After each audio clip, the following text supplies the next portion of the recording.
শুভ দুপুর বন্ধুরা, কেমন আছো সকলে? আশা করছি যে যেখানে আছো সুস্থ আছো, ভালো আছো। তো দেখো, এখন থেকে ব্লগটা শুরু করলাম। এখন বাজে 1টা। তো প্রচুর বৃষ্টি হচ্ছে, তো তারপরে আর ভিডিও করতে পারিনি। তারপরে তো প্রার্থনার টাইম হয়ে গেল, এই যে সন্ধ্যার সময়। তো প্রার্থনা করতে চলে এলাম। এখন এই যে ধূপ ধুনো জ্বালিয়ে তারপরে এই যে সাক্ষ্য দিচ্ছি। তো ব্লগ উইথ সুমিত্রার নতুন একটা ব্লগে তোমাদেরকে সকলকে স্বাগত। তো সঙ্গে থাকো, আশা করছি ব্লগটা ভালো লাগবে।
নিষ্ঠা রেখো, কিন্তু গোড়া হইও না। সাধু সেজো না, সাধু হতে চেষ্টা করো।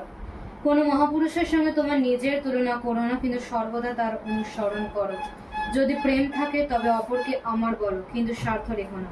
প্রেমের কথা বলার আগে প্রেম করো। পরম প্রেমা শ্রী শ্রী ঠাকুর অনুকূল চন্দ্রের নারীর নীতি গ্রন্থ থেকে পাঠ। বিবাহে অনুলোম ও প্রতিলোম। অনুলোম যেমন উন্নতকে প্রসব করে, প্রতিলোম তেমনি অবনতিকে বৃদ্ধি করে।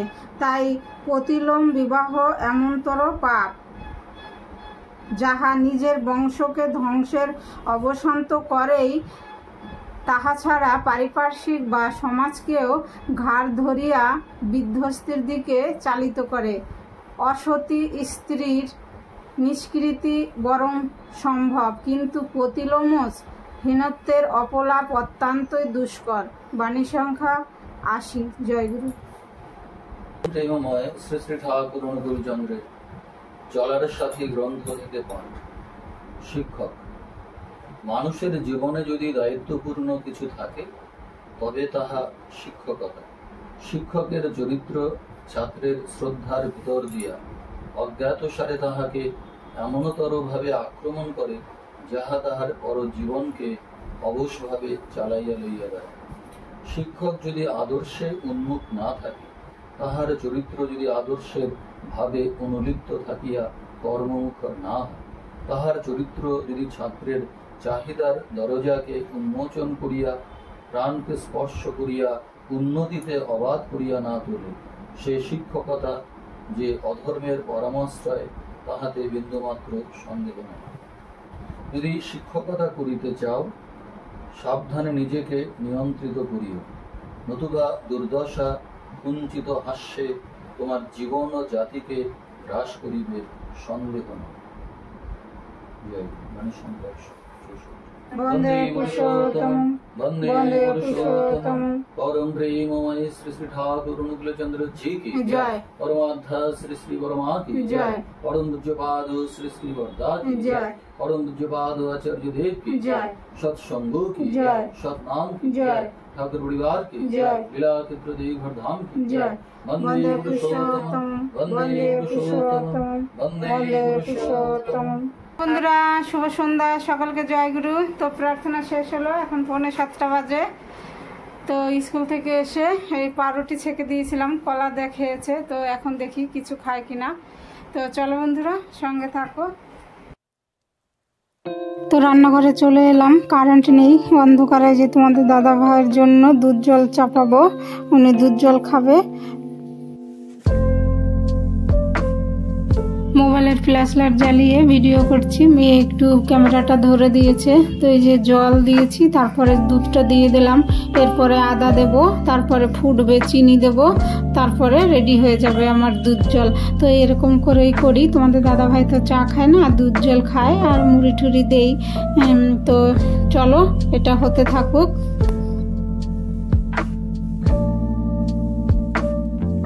তো যে দেখো দিয়ে দিয়েছি।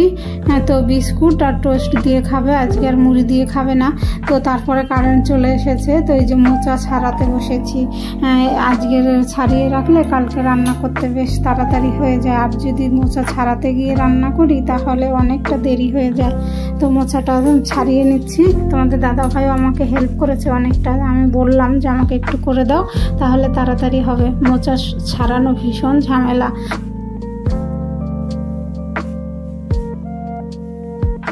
তো আজকে ছাড়িয়ে রাখবো, কালকে রান্না করব। তো বন্ধুরা, আমার ডেলি লাইফ স্টাইল ব্লগ যদি তোমাদের ভালো লাগে, তো যদি নতুন কোনো বন্ধু হয়ে থাকো, চ্যানেলটা সাবস্ক্রাইব করে পাশে থেকো, একটা লাইক দিও, কমেন্ট করো। আর পুরনো বন্ধুদেরকে অসংখ্য ধন্যবাদ আমার পাশে থাকার জন্য। তোমাদের একটা লাইক আমাকে অনেক দূরে নিয়ে যাবে। তো কারেন্ট তো চলে এসেছে, এখন এই যে রান্নাঘরে চলে এলাম, রান্না করবো। আর দেখো এই যে কত বাসন রয়েছে, এগুলো ধোবো।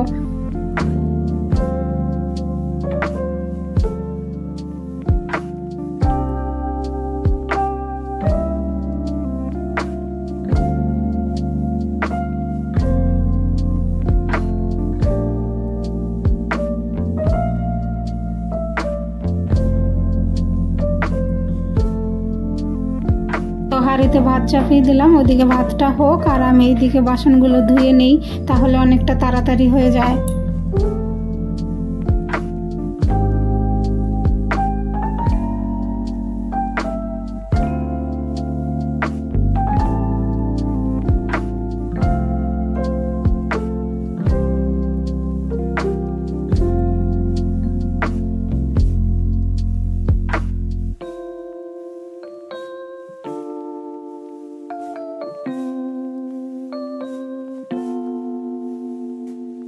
এই যে দেখো কড়াই চাপিয়ে দিয়েছি, তেল দিয়ে দিলাম, গরম হয়ে গেছে। তো তোমাদের দাদা ভাই ভাজার পনির এনেছিল, ওই ভাসুরের বাড়ি গিয়েছিল কালনায়।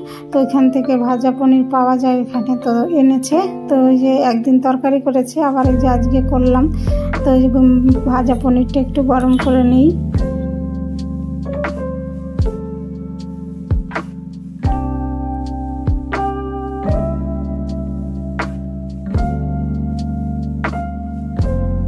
পনির ভাজা তুলে তারপরে জিরে ধনে ভেজে তুলে নিয়েছি শিলনোড়ায়।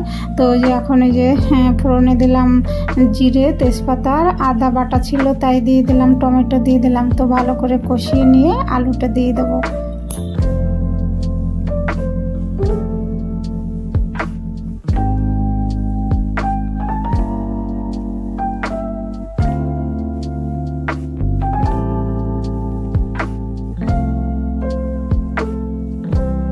তো লবণ, লঙ্কা, হলুদ দিয়ে ভালো করে কষিয়ে নিয়ে এই যে জল দিলাম। তো পনির ভাজাটাও এখন দিয়ে দেবো। তো পনির ভাজাটা একটু লাল হয়ে গেছে বন্ধুরা, একটু ওই দিকে গিয়েছিলাম, এসে দেখছি একটু লাল হয়ে গেছে। তো তরকারিটা ফুটুক। তো আমার বাবা বলতো তরকারি ডাল যে কোনো রান্না যত ফুটবে তত তার টেস্ট হবে। তরকারি ডাল এই সকল রান্না বান্না যদি ভালো করে না ফোটে তাহলে কোনো স্বাদই হয় না। তো এই যে দেখো আমার তরকারিটা বেশ ফুটে গেছে, তারপরে একটু জিরে বাটা, তারপরে গরম মশলা, ঘি, হিং দিয়ে ভালো করে আর একটু ফুটিয়ে 1 মিনিট নামিয়ে নেবো।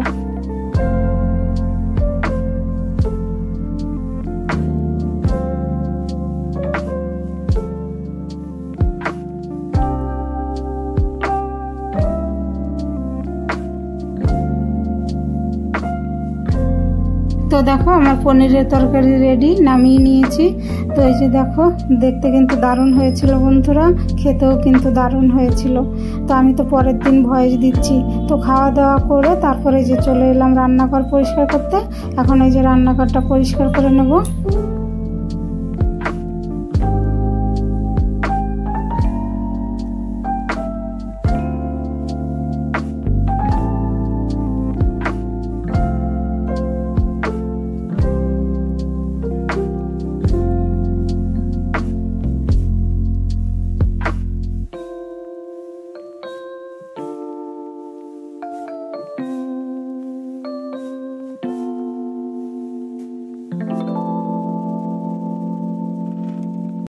হ্যালো বন্ধুরা, তো দেখলে রান্না করলাম পনির আলুর তরকারি। তো খাওয়া দাওয়া হয়ে গেছে, বাসন ধুয়ে রান্নাঘরে একদম পরিষ্কার করে চলে এলাম।